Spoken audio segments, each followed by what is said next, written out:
On my wedding day, my fiancé ran away from the wedding to a hotel with his first love. When I found them, I happened to overhear him say, "Just one more time. That doormat won't really get angry anyway." So, in his heart, I was nothing more than a doormat. I pushed open the hotel room door, and he scrambled off the woman, looking flustered. "Honey, what are you doing here?" he stammered. "I was just about to come back for you." I remained expressionless. "No need," I said, my voice flat. "It looks like you haven't had enough yet. Go on, have another round." The room was filled with a cloying sweet scent. I knew the scent well, it was Ethan's favorite blueberry fragrance. By the bed, he was fumbling to put on his clothes, and the glaring hickeys on his neck stung my eyes. "Honey, don't be angry. I was going to go back soon. I wouldn't miss the wedding." As he spoke, he rushed over, grabbed my arm, and tried to pull me out. "Let's go back. Isn't the wedding about to start?" I stood my ground, unmoving, my voice cold and steady. "It's already over. As for you two, it looks like you're not quite finished yet. Go on, have another round." Ethan stiffened, his face turning crimson then pale. I pressed my lips together tightly. On the bed, his first love, Amber, sat with her legs crossed, looking at me with a provocative smirk. As if to say, "So what if you two are getting married? One word from me, and he'll be in a hotel room with me." A fire seemed to burn in my heart, and my entire being ached. I clenched my fists, ready to rush forward and slap her. Just then, Ethan stepped in front of Amber. "Olivia, if you want to hit her, you'll have to hit me first." My hand was mere centimeters from Amber's face, but I stopped myself short. I genuinely wanted to beat both of them mercilessly, but I couldn't bring myself to do it. Especially, after all, we had been in love for 5 years, and I couldn't bring myself to slap him. Just yesterday, he had held me and told me he would make me the happiest woman in the world. Why, in just a few hours, had he run away from our wedding, cheated, and even called me a doormat? I couldn't understand. My gaze fixed on his face, my hands trembled with rage. Ethan slowly recovered from the initial panic of being caught red-handed. He was no longer flustered, instead, he slowly became emboldened. "Olivia, assault is a crime. If you want to go to jail, then go ahead and hit her." "A crime?" I scoffed, then pulled out my phone and dialed a few numbers. Ethan frowned, watching me. I stared back intently. Once the call connected, I said in a cold voice, "Hello, I'd like to report a crime. My husband was drugged." Ethan and I had already signed the marriage certificate. If tested, any of Amber's sweat or other compromising substances in his system would definitely be found. This way, I could accuse Amber of drugging him. But at the police station, Ethan insisted he was a willing participant and that it was merely an affair. "Officer, my wife is just angry, that's why she's saying this." He sat with Amber, explaining anxiously, "Amber is my first love. I was a willing participant. She didn't drug me. She wouldn't do such a thing." My heart grew cold as if pierced by a winter wind. Even the police officer gave me a sympathetic glance. "So, what do you make of this?" If it was just an affair, Amber wouldn't face much punishment. So I clenched my fists. It was definitely drugging. My husband isn't mentally stable. If not, let's do a test. As my words fell, Amber's resentful gaze landed on me. Ethan quickly added, agitated, "When was I ever not mentally stable? I won't do any tests. I just cheated." Amber glared at me and said fiercely, "You don't need to go this far, do you? Ethan and I were willing participants. Are you trying to turn this into a rape charge?" Yes, I was a willing participant. Ethan, eager to prove his point, not only grabbed Amber's hand but also kissed her in front of everyone. "It's I love." I was so enraged that a suffocating lump formed in my chest, neither rising nor falling. The sympathetic looks from the police made me want to sink into the floor. I said in a cold voice, "Ethan, today is our wedding day. You not only ran away from the wedding, you cheated. Do you have no shame?" Whether it was my repeated provocations or his loss of face, he finally couldn't take it anymore. He suddenly stood up, rushed over to me, and slapped me hard, twice. "You still remember we're getting married? You still think you're my wife? What do you mean by saying that about me?" Slap, slap, slap. He slapped me mercilessly. 2 weren't enough, he hit me over 20 times. I tried to dodge, but he grabbed my collar. He was always strong, and now he seemed to have an unknown surge of strength, holding me firmly. The force of his slaps was so great that blood seeped from the corners of my mouth. He seemed to hate me intensely, as if he wanted to beat me to death, his dark eyes filled with icy disdain. "You're the crazy one. You're the one with no shame. So what if I cheated? So I ran away from the wedding. What are you going to do about it?" I couldn't do anything to him. He wasn't wrong. I really was his doormat. We had been together for 5 years, and I had taken care of him like a child. He often brought up Amber in front of me, saying she was his biggest regret. Every time I said I didn't want to hear about it, he would get angry and accuse me of being annoyed with him. We had argued about it twice, but after that, I just let him be. Sometimes, I'd even offer a comment or two. Yes, she really is terrible. She spent your money, cheated on you, and a woman even laid hands on you. I would never lay a hand on you. Don't worry, Ethan, I love you. Ethan loved hearing me say such things. He always compared me to Amber. The better I treated him, the better it proved his judgment. He said he hated people who cheated and hit others because Amber had treated him that way. Yet he had become that very person. He inflicted the pain Amber had caused him back on me. In the police station, Amber sat with her legs crossed, watching Ethan hit me with a triumphant look on her face. I had been slapped over 20 times, and it was the police who finally pulled Ethan away. I clenched my fists and wiped the blood from the corner of my mouth. Strangely, I didn't feel any physical pain. Perhaps the emotional pain was simply too overwhelming. Ethan continued to curse at me relentlessly, and even the police couldn't calm him down. I was silent for a moment, then said very calmly, "Let's get a divorce then. Return my wedding funds from my family."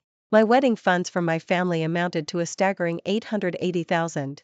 Not only that, he had pressured me to put his name on the house and car because he said he would join her family and take her last name, so he wouldn't provide the traditional groom's contribution, and any future children would take my last name.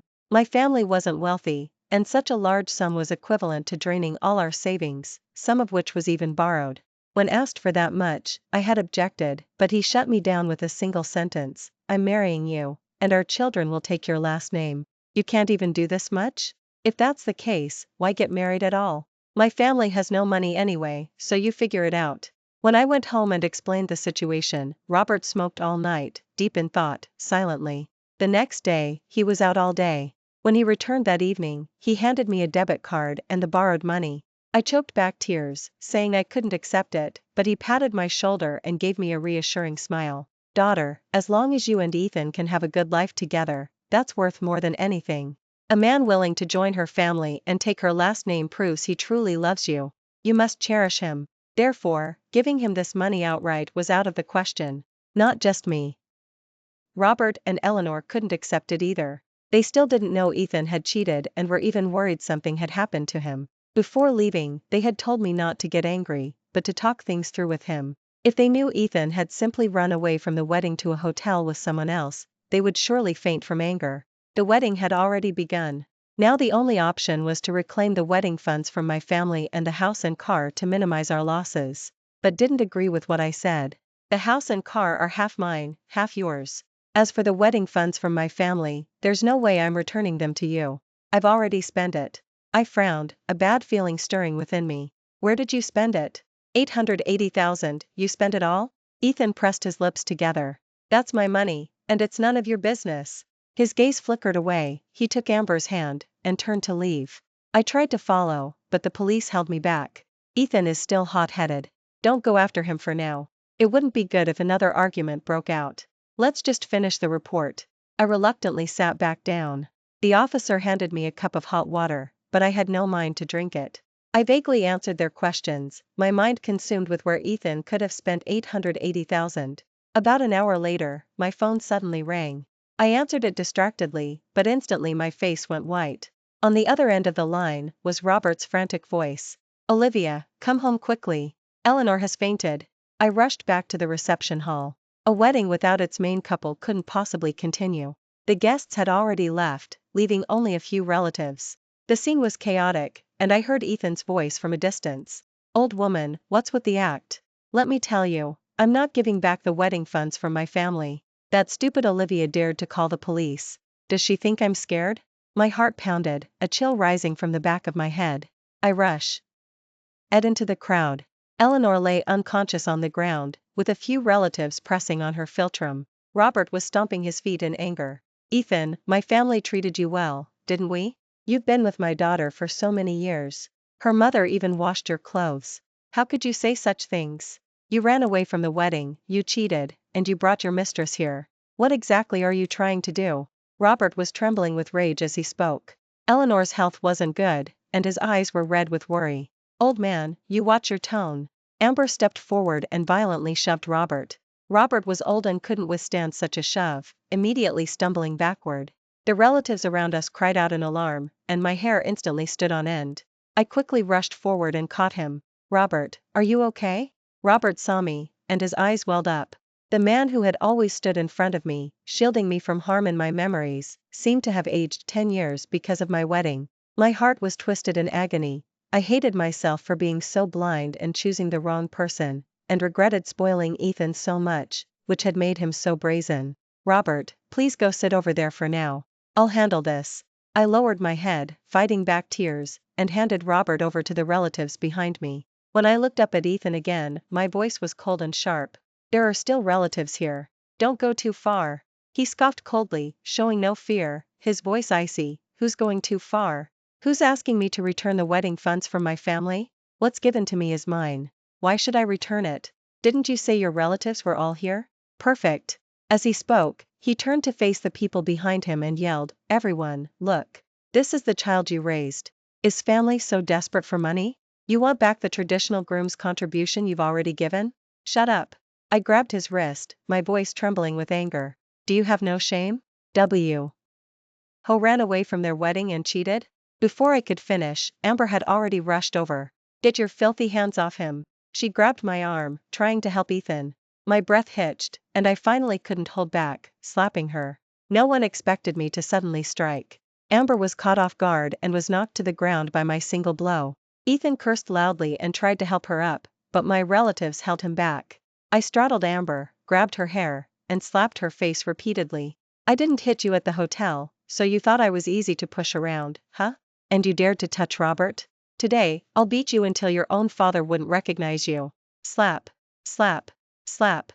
I fiercely slapped Amber's face. She was badly bruised and swollen, and soon blood seeped from the corner of her mouth. She tried to resist, but couldn't move an inch. I unleashed all my fury on her, with unprecedented strength. Ethan cursed and tried to rush over to protect her. My relatives cleverly blocked him, preventing him from reaching her. One man against many, he couldn't move at all. After more than 10 minutes, Robert walked over and pulled me back. Daughter, stop fighting. I knew he was afraid I might kill her. I reluctantly let go of Amber. Just then, an ambulance arrived. Eleanor was put inside, and the unconscious Amber was also carried away. Robert went with them to the hospital, while I stayed behind to deal with the mess. Ethan was already frozen in place. I cast a glance at him, and he didn't even dare to look up. It was no wonder he felt guilty. In all the years we'd been together, I had never gotten angry, my emotions always stable. He had always thought I was his doormat, meek and submissive, and he treated me however he pleased. But I simply preferred not to complicate things. It was all my fault for loving him too much, which allowed him to mistreat me and my parents. I looked at him, my lips pressed tightly together, and slowly said, regardless of anything else, let's get a divorce first. You've gone too far. From today onward, I won't indulge you anymore. Eleanor was hospitalized. It wasn't serious, the doctor said she was just overly anxious, and after 2 days of observation, she could be discharged if there were no issues. But I still couldn't swallow my anger. When I got home, Ethan was packing his belongings. I told him to move out. I had bought the house, and he hadn't contributed a single cent. Since we were getting divorced, he no longer had the right to live there. He squatted on the floor, putting things into his suitcase, and said, I'll move out for a while. But I'm not getting a divorce. I'll come back once you've calmed down. I knew he didn't want to return the wedding funds from my family. I had originally wanted to know where he had spent the $880,000. But now, I didn't care at all. I looked down at him, my voice calm but with a chilling edge. If that's the case, I'll file for divorce. You have no chance of winning. He looked up at me, his eyes becoming bloodshot, his voice slightly hoarse. Does it have to come to this? Given the bond of our marriage, even if I was wrong, can't you give me a break? I ignored his words and continued, running away from the wedding on our wedding day, and cheating, it's all on record at the police station. You have no chance of winning. I'll hire the best lawyer. When that happens, you'll not only have to return the wedding funds from my family, but also compensate my family for all our losses. After saying this, I turned to leave. Ethan stood up and grabbed my arm. Olivia, don't sue me. He finally showed anxiety and fear, pressing his lips together as he spoke. I can agree to a divorce. but I've also contributed. You can't expect me to return everything, can you? I was silent for a moment. I'll let you keep 100,000. Return the rest to me. If you still don't agree, there's nothing more I can do. He quickly nodded. Okay. Give me some time. I'll gather money for you. I shook off his hand. Pack your things and move out quickly. I don't want to see you. Ethan stiffened and was about to say something when a knock at the door sounded from outside. He went to open the door, and in walked a bruised and swollen Amber. You can't give her that money, Ethan. It's already yours. She seemed even more agitated than Ethan, bruised and swollen, her eyes barely open, but her voice was full of indignation. Where are we going to get that kind of money for her? Ethan asked tentatively, the 800,000 plus.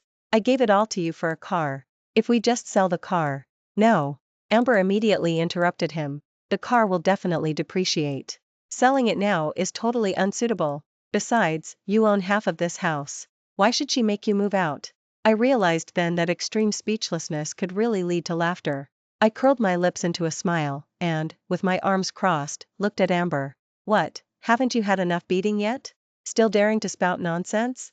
Amber, Ethan lowered his voice, frowning at Amber as he spoke. Olivia said she'll sue me if I don't pay her back. We have no chance of winning. I think we should just give her the money back. She agreed to let me keep 100,000. We wouldn't lose much. What do you mean not lose much? I got beaten up. Isn't that a loss? Amber's voice rose, clearly displeased. After a moment of silence, Ethan whispered, if sues us. What's there to be afraid of? Does she dare? Amber looked at me, remembering the beating, her face contorted with rage. That day, she was just relying on her relatives being around, outnumbering us. Without anyone to back her up, she's nothing. Sue? Does she even have the guts? I shook my head and sighed. No, I don't have the guts. But my brothers do. As my words fell, I pulled out my phone and made a call. Tony, come on up. Amber looked at me with disdain, as if I were insane. Idiot, playing your little games. Just as her words let off, a dozen burly men pushed the door open and entered. Who's Amber? Who's been messing with my sister? The leader, with a scar on his face, grabbed Amber by her collar. It's you, isn't it, you damn bitch? Amber's face, which had been red with anger, now turned ghostly pale with fear. After the last time I slapped her, I had come to a conclusion. Amber was nothing more than an empty shell, all bluster, with little understanding of the law. To deal with someone like her, you needed someone fiercer, someone more fearless than her. Sure enough, Amber, seeing the intimidating display, immediately dropped to her knees. Brother, let's talk this out. She was trembling uncontrollably, unable to speak properly. I'll sell the car. I'll pay the money back. The dozen men surrounded her, each one burly and formidable, clearly not the type to go easy on a woman, looking like they could knock her out with a single punch. In no time, she was crying in terror.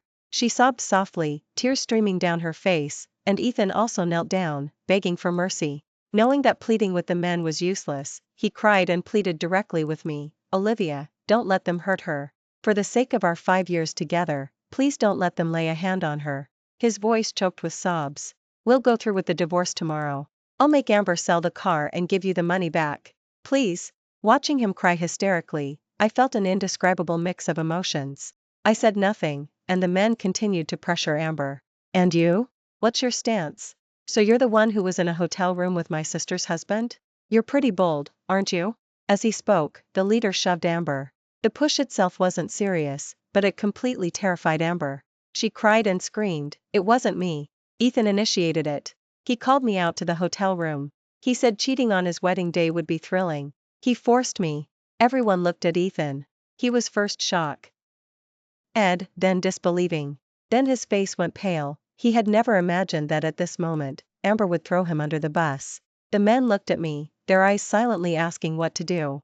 I finally spoke slowly. Tony, since they both agreed, let's go. If the money isn't returned within 3 days, we'll just come back. After leaving the neighborhood, I paid the hired muscle. I had specifically hired these men to scare Amber, each receiving $100. After receiving the money, the leader patted my shoulder and sighed. That man is absolutely worthless. Hang in there, sis. Next time something like this happens, give me a call, I'll give you a discount. I didn't respond. Seeing that I didn't want to say more, they took their money and left. Watching their retreating figures, I felt even more resolute. I would take back everything. That night, Ethan sent me a text message. "Are you asleep?" I didn't reply. The next day at 10, we met at the courthouse entrance. He was wearing a mask, sunglasses, and his voice was a little hoarse. "Go inside." It wasn't until we sat down inside and the staff reminded him to remove his mask that I realized he had been beaten. Amber, though a woman, was certainly not gentle when she fought. Ethan loved her so much that he naturally didn't dare to resist. Unlike me, who could be slapped so many times by him without consequence. The staff cast disapproving glances at me, probably assuming we were divorcing because I had initiated the violence. So even though they saw we had only just signed the marriage certificate, they didn't try to mediate. I said nothing, and only spoke my first words after we had completed the process and stepped outside. "Once the month-long waiting period for divorce is over, remember to come on time." After saying that, I turned to leave, but he grabbed my arm, his voice hoarse. "Olivia, I'll transfer the money to you now. I'm afraid if I keep it, Amber will take it back in a couple of days." I raised an eyebrow. "That quickly?" He nodded. "Amber was terrified yesterday.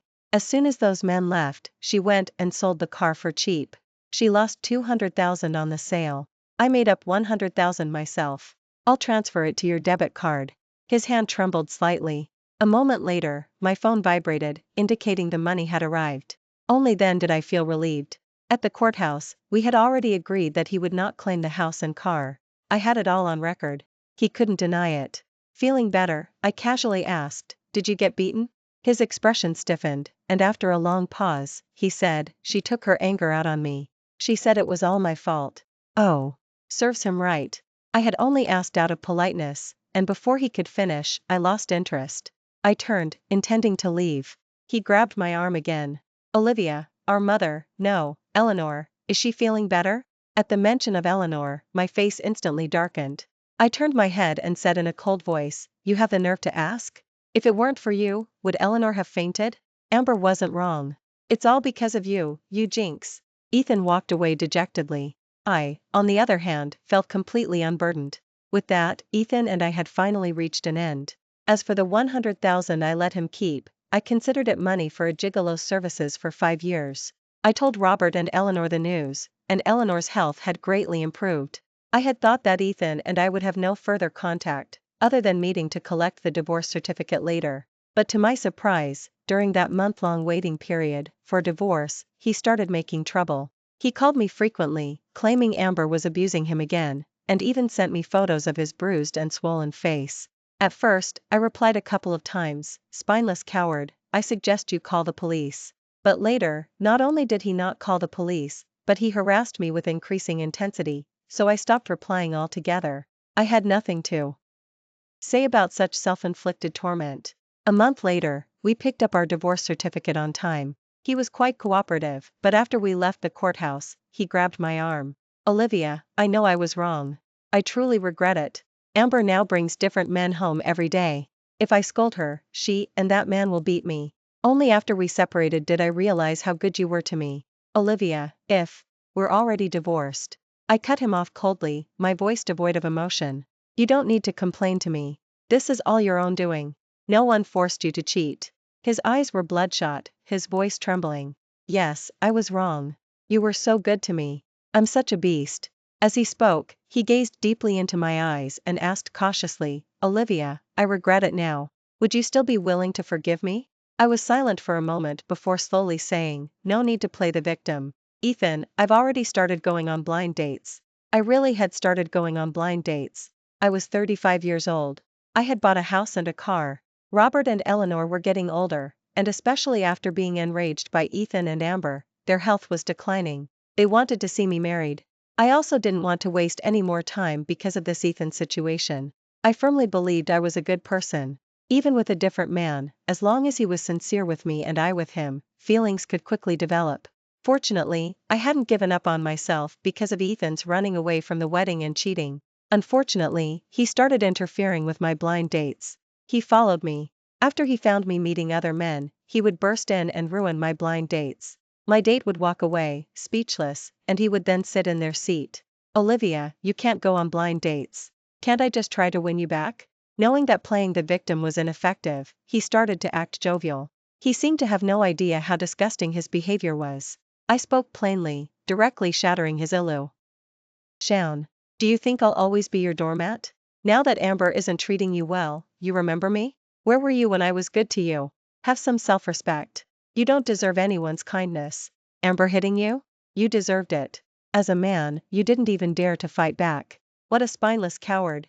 As my words fell, his smile slowly faded. He was silent for a long time, then lowered his head. Olivia, you're not wrong. It really is my own fault. I knew she cheated and was abusive. Yet I still abandoned you and chose her. A few sweet words from her and I believed her again. I deserve it. I'm a spineless coward. I frowned impatiently and checked my watch. Yes, you deserve it. If there's nothing else, you can leave. I have another appointment this afternoon. His voice began to choke again. You once said you'd only marry me. But now you're going on blind dates, marrying another man. How can I accept that? We were together for 5 years. Have you forgotten all those sweet memories? You can't be so heartless. I sighed. Sometimes I truly wondered how men's brains worked. Treat them well, and they call you a doormat.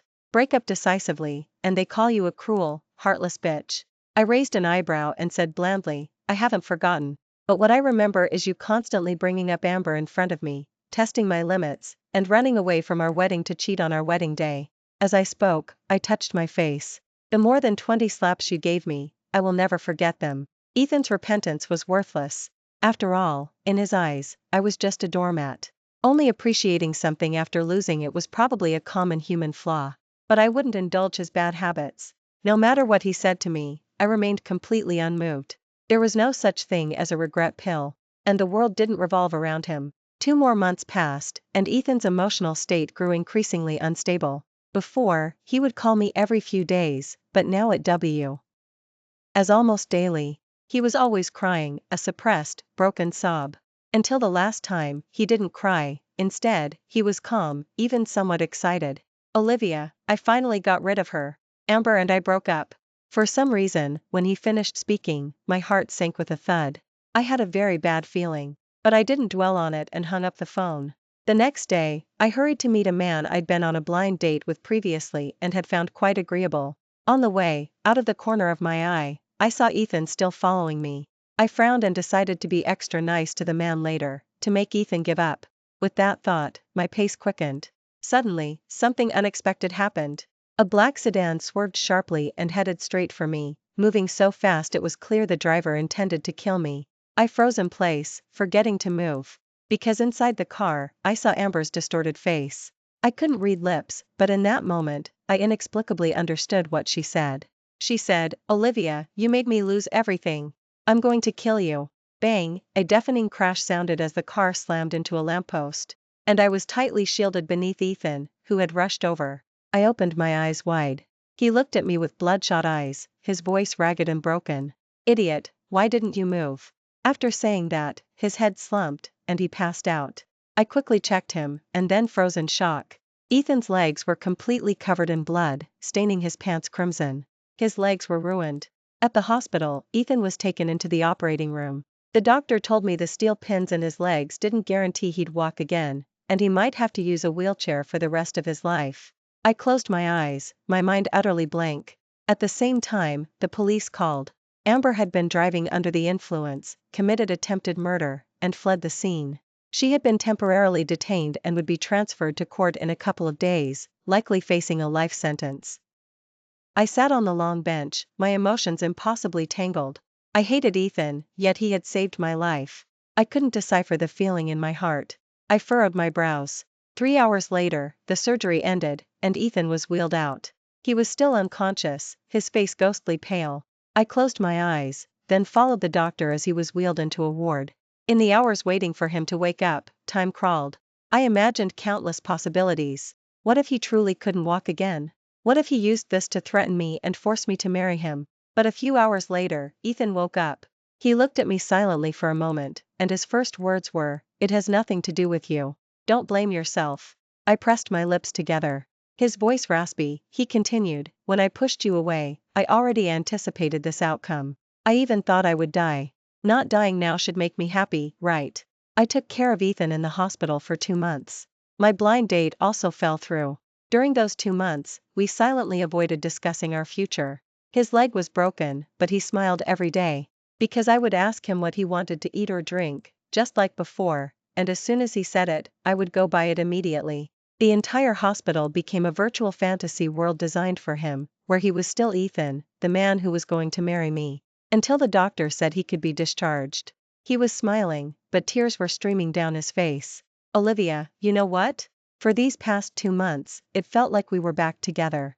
With you by my side, I was truly happy. I didn't speak. The more he cried, the sadder he became, and the smile on his lips could no longer be maintained. If I get discharged, will you leave me? I was silent for a moment, then nodded. Yes. He covered his face, his entire demeanor becoming desolate and dejected.